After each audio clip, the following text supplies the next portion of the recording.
Good morning, everybody.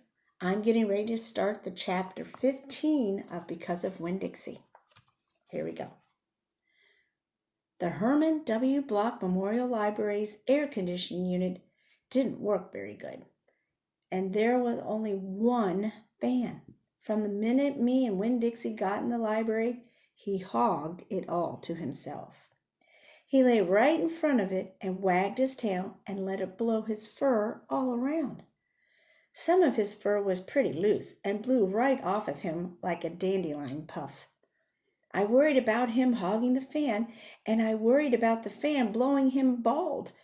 But Miss Franny said not to worry about either thing, that Winn-Dixie could hog the fan if he wanted, and she had never in her life seen a dog made bald by a fan. Sometimes when Miss Fanny was telling a story, she would have a fit.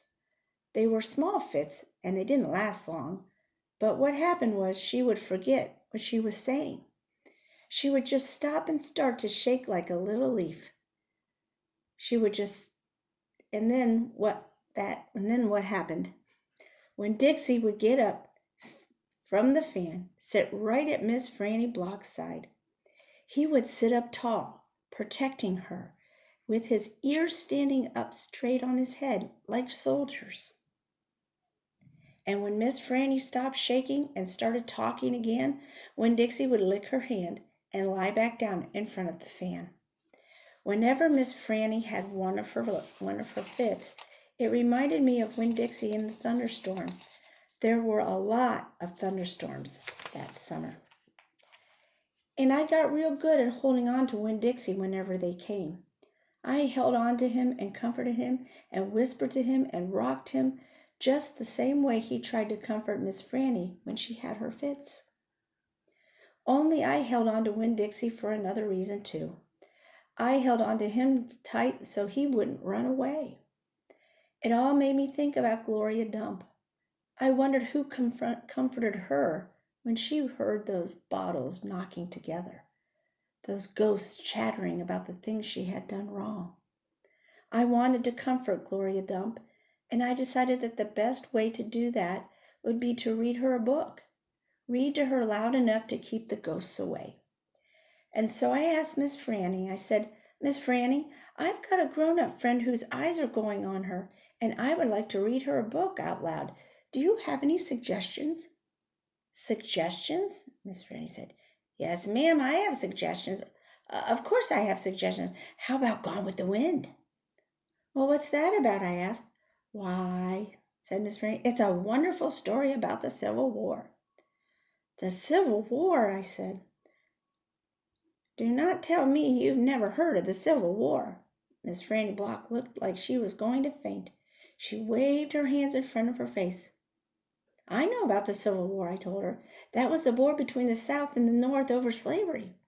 "Slavery, yes," said Miss Franny. "It was also about states' rights and money. It was a terrible war. My great-grandfather fought in that war, and he was just a boy." "Your great-grandfather?" "Yes, ma'am. Little Miss W. Block. Now there's a story." Winn-Dixie yawned real big and lay down on his side with a thump and a sigh. I swear he knew that phrase. Now that's a story.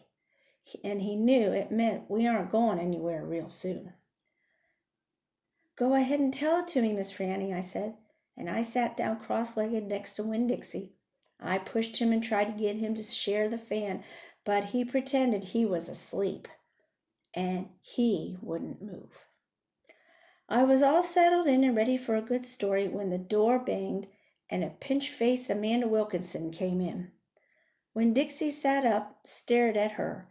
He tried out a smile on her, but she didn't smile back, and he lay down again. "I'm ready for another book," Amanda said, slamming her book down on Miss Franny's desk. "Well, maybe you wouldn't mind waiting. I'm telling India Opal a story about my great-grandfather. You are, of course, more than welcome to listen. It will be just 1 minute." Amanda sighed, a real big dramatic sigh, and stared past me. She pretended like she wasn't interested, but she was, I could tell. Come over and sit down here, Miss Franny said. I'll stand, thank you, said Amanda. Suit yourself, Miss Franny shrugged. Now, where was I? Oh, yes. Littimus W. Black.